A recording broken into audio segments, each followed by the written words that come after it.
மகாநதி அடுத்த வர எபிசோடில் என்ன நடக்க போகுது அப்படிங்கிறத பற்றி பார்க்கலாம். இந்த மாதிரி நிறைய அப்டேட்ஸ் தெரிஞ்சுக்கணும் அப்படின்னா நம்மளோட சேனலை மறக்காமல் சப்ஸ்கிரைப் பண்ணிக்கோங்க. ஏற்கனவே பார்த்தீங்க அப்படின்னா விஜய் வந்து காவேரியை வந்து டிவோர்ஸ் பண்ண போகிறேன் அப்படின்னு சொல்லிட்டு காவேரி கிட்ட விளாண்டுட்டு இருப்பாரு. காவேரியும் பார்த்தீங்கன்னா இந்த விஷயம் உண்மை அப்படின்னு சொல்லிட்டு நம்பிடுவாங்க. அதே மாதிரி ஆஃபீஸில் வச்சு காவேரி கிட்ட வந்து இந்த ஒரு கான்ட்ராக்டில் வந்து சைன் கேட்பாரு. இந்த சைன் பண்ணிட்டா இதோட எல்லாமே முடிஞ்சிடும், அதுக்கப்புறம் வந்து டிவோர்ஸில் எந்த ஒரு பிரச்சனையும் வராது அப்படின்னு சொல்லிட்டு விஜய் வந்து காவேரி கிட்ட சொல்லுவாங்க. அதே மாதிரி காவேரி பார்த்தீங்கன்னா உண்மையிலேயே நம்மளை வந்து இவர் டிவோர்ஸ் பண்ணுறார் போல அப்படின்னு சொல்லி நினச்சிப்பாங்க. இதுக்கப்புறம் பார்த்தீங்க அப்படின்னா காவேரி வந்து விஜய் கிட்ட சொல்லாமல் வீட்டுக்கு போயிடுவாங்க. வீட்டுக்கு போயிட்டு பார்த்தீங்கன்னா காவேரி வந்து அவங்க அம்மா வீட்டுக்கு போவாங்க. அவங்க அம்மா வீட்டில் பார்த்தீங்க அப்படின்னா அவங்க அம்மா வந்து இந்த மாதிரி வந்து ஒரு வேறு வீடு பார்க்கணும் காவேரி, இந்த மாதிரி எல்லாரும் இருக்கிற மாதிரி ஒரு வீடு பார்க்கணும், தனியாக ரூம்லாம் இருக்க மாதிரி வீடு பார்க்கணும், இங்கே ஒரே வீட்டில் எல்லோரும் இருக்க கஷ்டமாக இருக்குது அப்படின்னு சொல்லிட்டு சொல்லுவாங்க.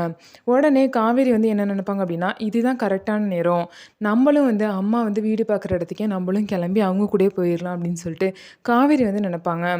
இனிமேல் நமக்கு வந்து இங்கே என்ன வேலை, நமக்கு வந்து டிவோர்ஸ் ஆக போகுது, அப்படி இருக்கப்போ இனிமேல் அவங்களே நம்மளை வெளியே போ அப்படின்னு சொல்கிறதுக்கு முன்னாடி நம்மளே போயிடணும் அப்படின்னு சொல்லிட்டு காவேரி வந்து இந்த மாதிரி யோசிக்கிறாங்க.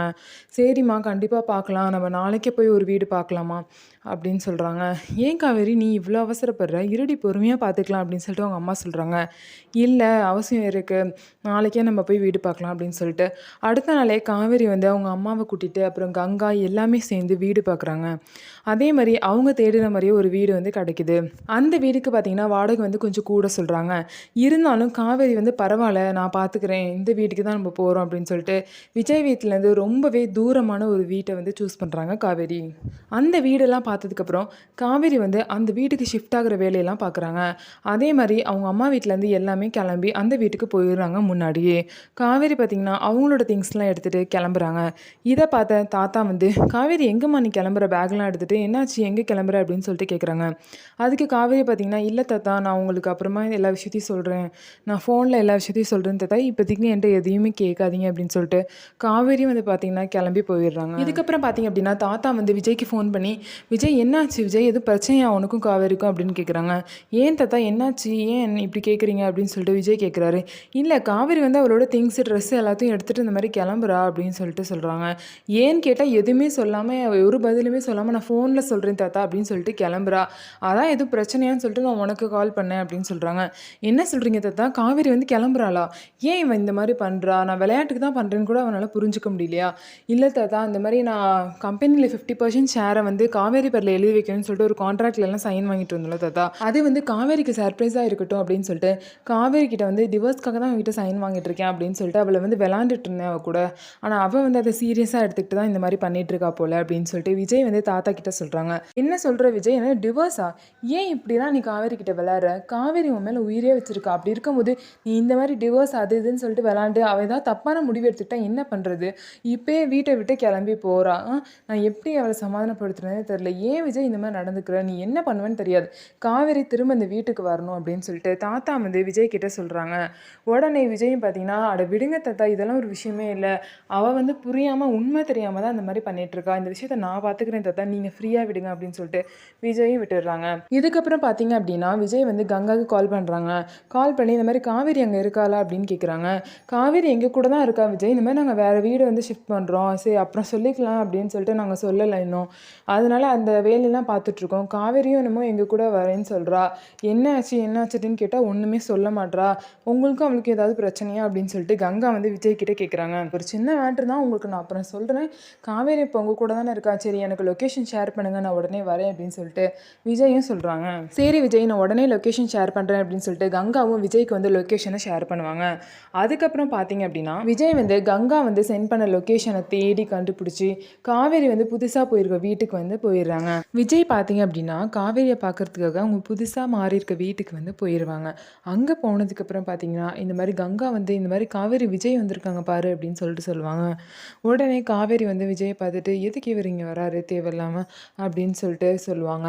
அதான் எல்லாம் முடிஞ்சிருச்சுல, அதான் நானும் கிளம்பி வந்துட்டேன்ல, இனிமேல் என்ன வேணுமா அப்படின்னு சொல்லிட்டு காவேரி வந்து கேட்பாங்க. உடனே கங்கா வந்து காவேரி பற்றி ஏன் காவேரி இப்படிலாம் பேசுகிற, அவர் ஒன்றை பார்க்க தானே வந்திருக்காரு, இப்படி வந்து மனசை காயப்படுத்துகிற மாதிரி பேசிகிட்டு இருக்க அப்படின்னு சொல்லிட்டு கங்கா வந்து சொல்லுவாங்க.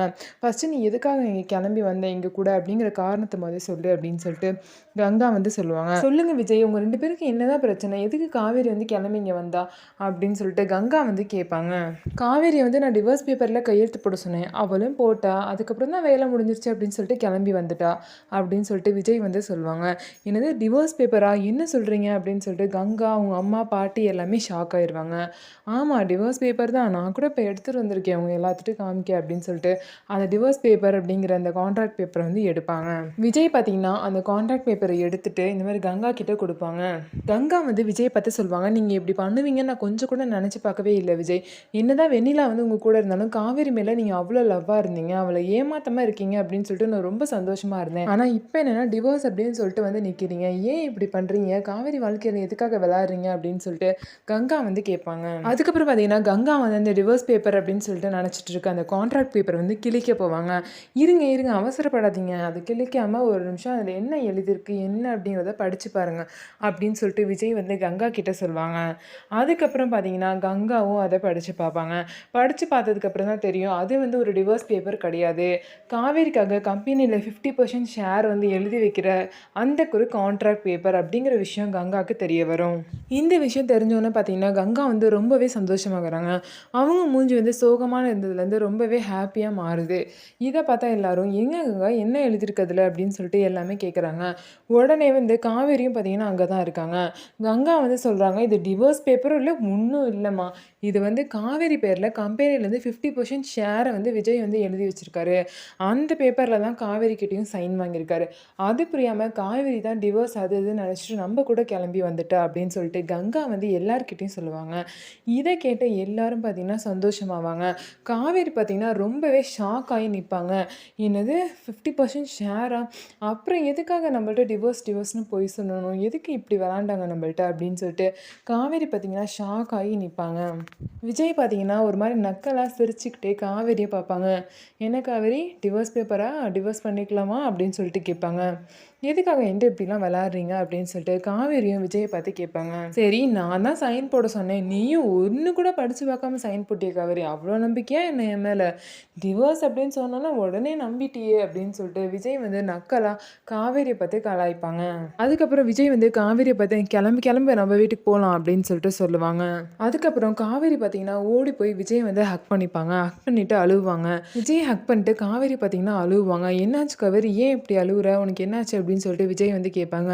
நீ என்னை டிவோர்ஸ் பண்ண போகிறேன் அப்படின்னு சொன்னோன்னே என் உலகமே இருண்ட மாதிரி ஆயிடுச்சு, இனிமேல் என் லைஃப்பில் எதுவுமே கிடையாது, இதோட அவ்வளோதான் லைஃப் அப்படின்னு சொல்லிட்டு நான் நினச்சிட்டு இருந்தேன், ஆனால் இப்போ தான் எனக்கு புரியுது நீங்கள் என்கிட்ட விளையாண்டது அப்படின்னு சொல்லிட்டு காவேரி வந்து விஜய் கிட்டே சொல்கிறாங்க. அட லூசி காவேரி, நீ இல்லாமல் எப்படி என் லைஃப்பில் நான் இருக்க முடியும், நீ தான் என் உலகம்னு சொல்லிட்டு நான் எப்போயும் முடிவு பண்ணிட்டேன், அந்த கான்ட்ராக்ட் பேப்பர் என்ன தான் இருந்தாலுமே அது எதுக்குமே யூஸ் இல்லை, அது ஒன்றும் கிழிச்சு போடாமல் மட்டும்தான் வச்சுருக்கேன், மற்றபடி அந்த கான்ட்ராக்ட் பேப்பர்னால எந்த யூஸும் இல்லை, லைஃப் லாங் உன்னை நான் டிவோர்ஸ் பண்ணணும் அப்படிங்கிற முடிவை நான் என்றைக்குமே எடுக்க மாட்டேன், நீ தான் என் லைஃப் ஃபுல்லாக நீ மட்டும்தான் என் கூட இருக்க போகிற, அதுக்கு நடுவில் யார் நம்மளை பிரிக்கணும்னு நினச்சாலும் அது முடியவே முடியாது காவேரி, அதை நீ மட்டும் நினச்சிக்கோ, நீயே என்னை விட்டு போகணும் அப்படின்னு நினச்சா கூட நான் விட மாட்டேன் அப்படின்னு சொல்லிட்டு விஜய் வந்து காவேரிக்கு ஆறுதலாக பேசுவாங்க. இதை கேட்டு எல்லாமே சந்தோஷப்படுவாங்க. இதுதான் அடுத்த வர எபிசோடில் நடக்க போகிற கதை. இந்த வீடியோ உங்களுக்கு பிடிச்சிருந்தா நம்ம வீடியோவை லைக் பண்ணிக்கோங்க, அதுக்கப்புறம் நம்மளோட சேனலை சப்ஸ்கிரைப் பண்ணிக்கோங்க.